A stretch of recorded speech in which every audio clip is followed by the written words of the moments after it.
E aí, turma, tudo bem? Espero que estejam todos bem, tá? Não esqueci de vocês. Como nós havíamos acabado a apostila 1, estaríamos em semana de prova, então demos aquele tempinho aí para vocês darem uma respirada, mas agora voltamos com os conteúdos, tá? Voltamos com o conteúdo já do livro 2. Sei que talvez vocês não estejam com o livro em mãos, porém, quem já acessou essa aula, passou pela Agenda Edu, lá na Agenda Edu vai estar disponível para vocês, já está disponível para vocês o arquivo, né, dos nossos slides com o resumo do conteúdo. Então, se você quiser acompanhar essa videoaula lá com o arquivo, vai ser bacana, que aí você tem ali um texto base para você poder acompanhar mais tranquilamente a aula, certinho? Bom, nós vamos começar então, né, esse segundo bimestre nosso, essa nossa apostila 2, com a história contemporânea, né, o grande marco, né, o grande evento que vai fazer com que nós venhamos a entrar na chamada história contemporânea, que é a Revolução Francesa. Acredito que alguns de vocês já devem ter ouvido falar da Revolução Francesa. Né? Nós já discutimos o iluminismo, lembram? Aqueles ideais que iam contra o antigo regime, né? Da questão do liberalismo econômico, do liberalismo político, ideias, né? A questão de monarquias constitucionais, eram contrários ao absolutismo, né? Eram a favor da meritocracia e não daquela sociedade estamental, né, onde o nascimento que iria julgar, né, o seu lugar de nascença que ia julgar o que você seria. Então, o iluminismo critica toda aquela sociedade e nós vamos agora nos deparar com uma revolução, que é a Revolução Francesa, que é considerada uma das mais importantes, ou a mais importante, né, nesse processo, porque ela vai colocar justamente em cena, ela vai ter como base as ideias iluministas, ou seja, tudo aquilo que estava se discutindo na teoria vai ser colocado a partir de agora na prática a partir da Revolução Francesa. Claro que alguns elementos já estavam sendo colocados, se nós lembrarmos lá, né, mesmo antes, quando o iluminismo ainda está ocorrendo, nós temos ali um pouco anterior, né, um pouquinho anterior, as revoluções inglesas que nós estudamos, que coloca ali, né, a questão do liberalismo, da monarquia constitucional, né. Depois nós tivemos a Revolução Industrial na Inglaterra, que vai colocar a questão do liberalismo econômico, né, vai consagrar esse liberalismo econômico. A independência dos Estados Unidos, que também foi um grande marco, já que a independência norte-americana também coloca em prática ali alguns processos do iluminismo, algumas teorias, principalmente de liberdades individuais. Mas aí vem a francesa, que ela vai colocar, na verdade vai tentar colocar tudo ao mesmo tempo num país só. Então, enquanto os outros estavam ali de forma fragmentada, colocando esses elementos, o que nós vamos assistir dentro da França é uma tentativa de implementação total desses ideais iluministas. Tá? Para não ficar cansativo, eu vou separar essa aula por temas, né, essas aulas por temas, então nós vamos ter 4 partes, para não ficar cansativo para vocês, obviamente. Né, nós vamos começar com o contexto da Revolução Francesa, os processos políticos da Revolução Francesa, o cotidiano da Revolução Francesa e, por fim, já não faz mais parte do processo da Revolução Francesa, é uma ruptura, mas continua ali logo após, né, do que foi a Revolução Francesa, o governo napoleônico, certinho? Bom, para entendermos a Revolução Francesa, temos que entender a França, né, no final do século XVIII. Era uma sociedade muito diferente da nossa. Né? Se nós pensarmos hoje a nossa sociedade, né, que nós temos classes sociais, né? Então, essas classes são definidas pela questão do poder aquisitivo financeiro das pessoas, das famílias. Somos reconhecidos, a nossa sociedade ela valoriza, né, o nosso trabalho individual, ou seja, as nossas competências, aquilo que desenvolvemos. Temos um Estado que nós chamamos de Estado de Direito, um Estado democrático, onde a lei está acima de qualquer pessoa, incluindo, né, as figuras mais importantes da política brasileira, né, um presidente, um governador, um prefeito não manda, ele faz parte de um processo de poder. Então hoje nós temos uma sociedade que ela é muito diferente do que era a sociedade francesa no final do século XVIII, onde eu tenho um rei absolutista, né, vamos lembrar do absolutismo, onde ele anula todos os demais poderes. Temos, né, uma sociedade estamental, né, ou seja, estratificada ali em três grupos, 3 estamentos. Primeiro estado, clero; segundo estado, nobre; e o terceiro estado, né, que antes eram os camponeses ali na Idade Média, que quando entra a Idade Moderna, que você tem novos grupos sociais que vão surgir, né, no renascimento comercial e urbano na Europa, eles não vão ter, esses grupos vão pertencer ao mesmo grupo, na verdade, que é o terceiro estado. Então, o terceiro estado é um grupo diverso, né, que nós chamamos de heterogêneo, ou seja, é, grupos que têm várias divergências. Você tem, na verdade, vários grupos dentro dessa classificação de terceiro estado. Então, nesse processo, é importante nós entendermos essa sociedade.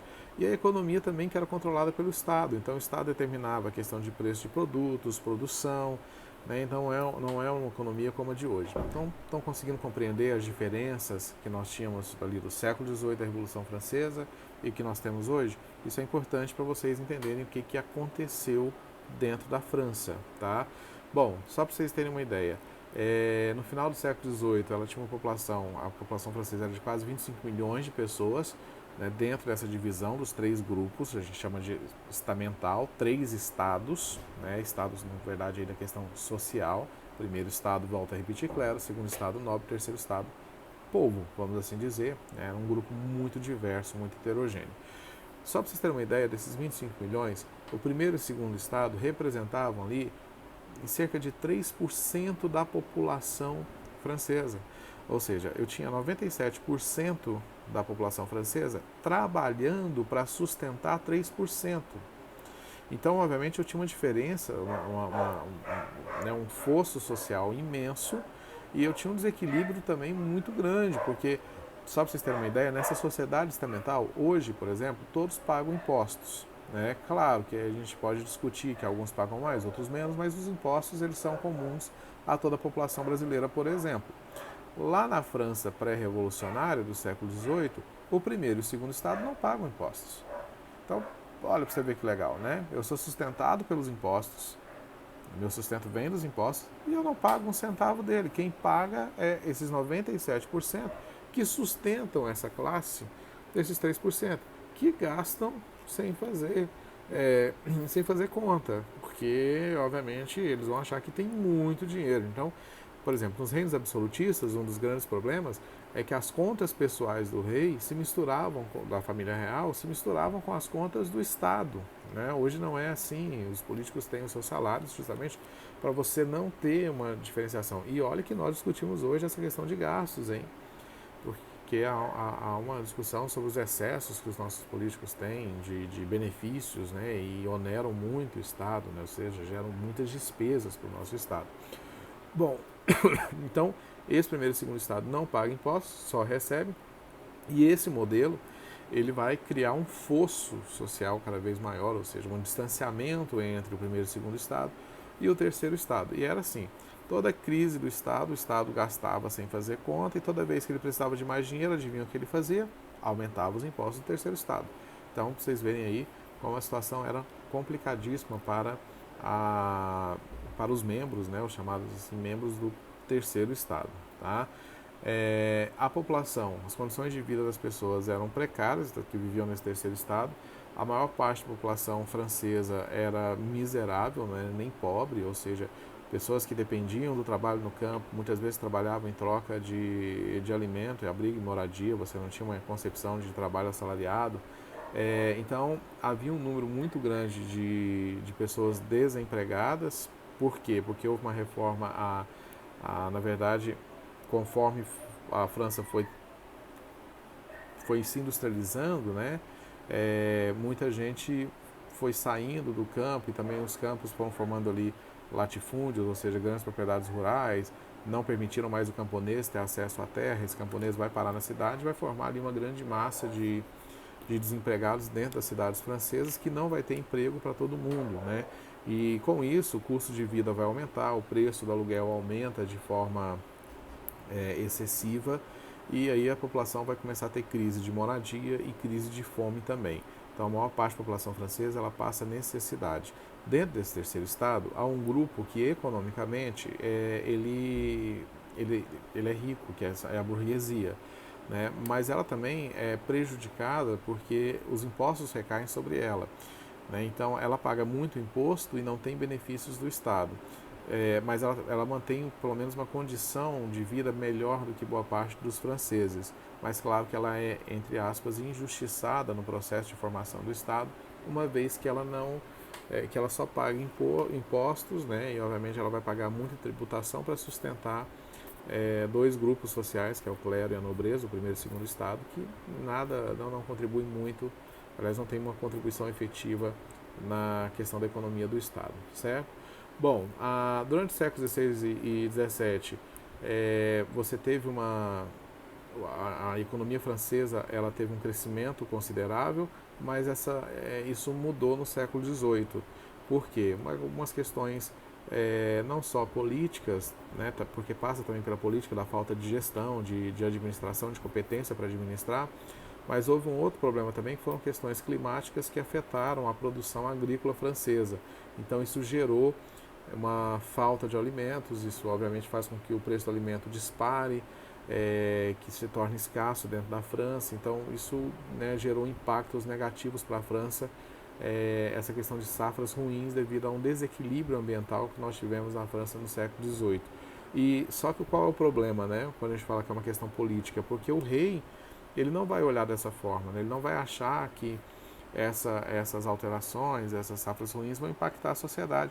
Vai continuar gastando da mesma forma como gastava anteriormente, quando a França realmente estava ali em crescimento econômico. Então, num período de crise, ao invés do rei, né, rever os seus gastos, não, ele continua, na verdade aumenta até o número de festas e gastos com artigos de luxo, né? Então, enquanto a população vivia numa miséria extrema, você tinha um rei que estava aproveitando a vida, um rei e uma rainha, fazendo festas, comprando vestidos, calçados, né? E as festas antigamente não era como hoje, né, que passado 2, 3, 4 horas você quer expulsar todo mundo da sua casa. As festas duravam dias, semanas, tá?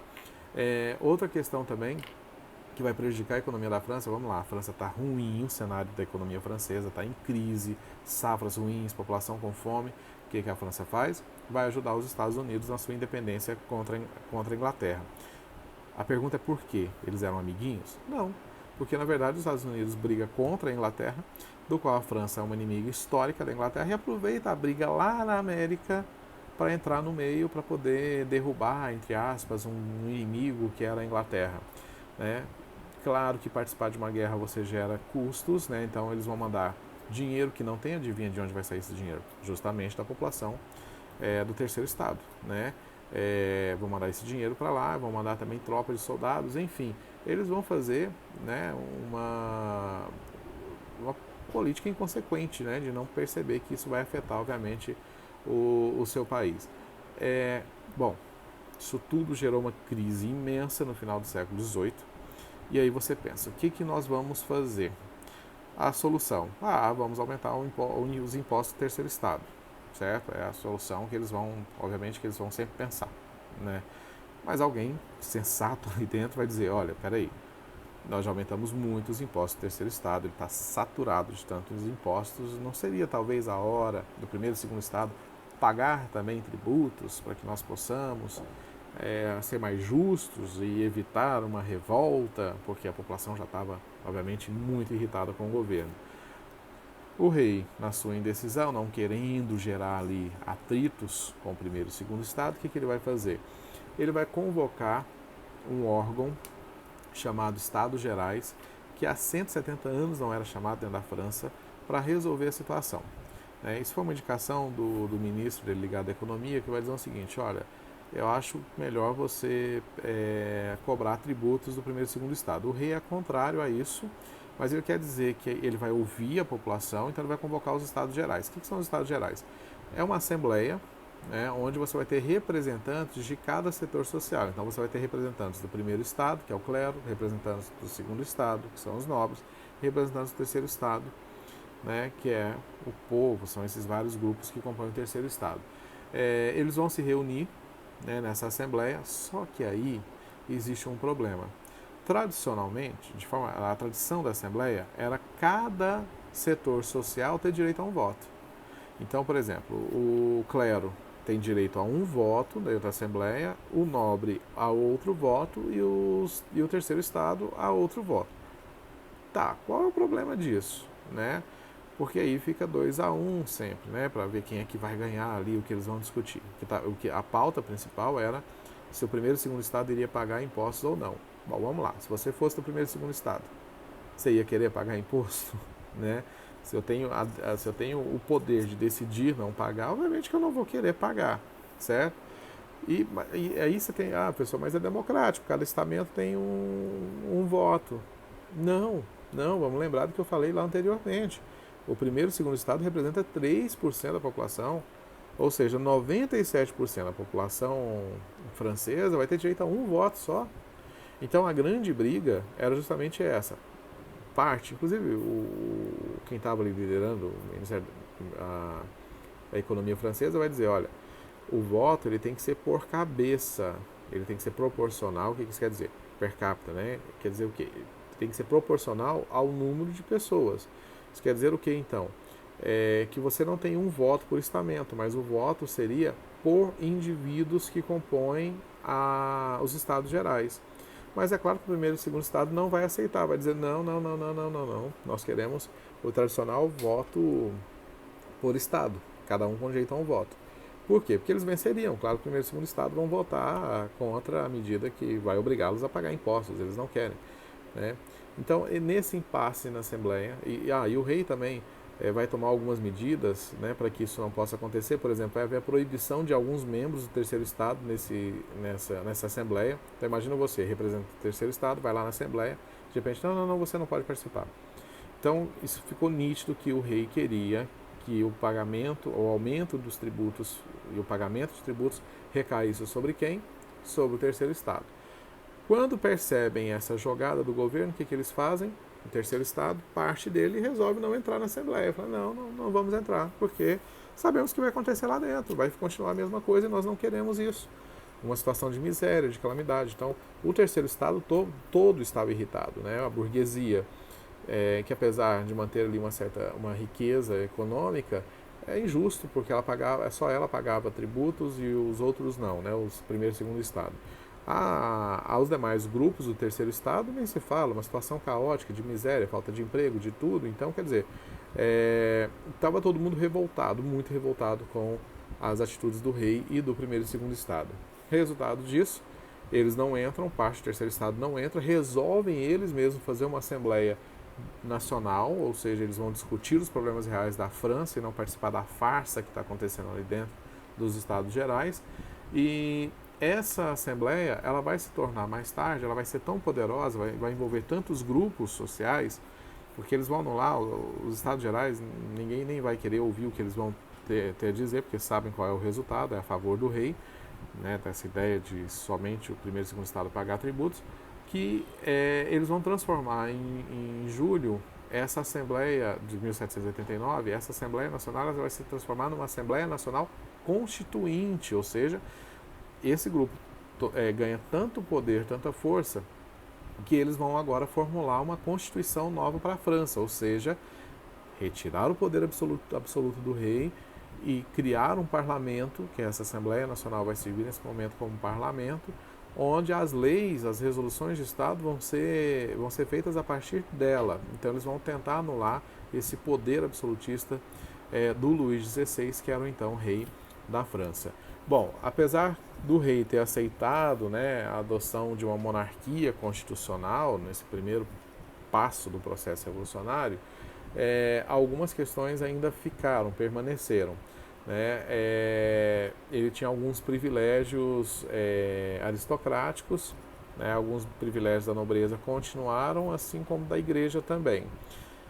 E assim, para os burgueses, parcialmente foi resolvido o que eles queriam. Eles queriam um controle sobre algumas questões do Estado para decidirem sobre impostos, economia. Agora, para grande parte da população francesa, essas medidas não eram suficientes, eles estavam passando fome, estavam passando necessidade. Então, quer dizer, a monarquia constitucional, estabelecida a partir da Assembleia Nacional Constituinte, em 1789, ela não vai resolver todos os problemas dos grupos sociais dentro do terceiro estado na França. Então, esses grupos não vão ficar satisfeitos no primeiro momento. Então, eles vão anular parte do poder do rei, mas o rei continua, mas vai provocar uma insatisfação dos grupos mais pobres, os grupos mais necessitados dentro da França, certo? Bom, na próxima aula nós vamos ver como é que esses grupos vão reagir, e aí eclode de fato o processo que nós vamos chamar de Revolução Francesa.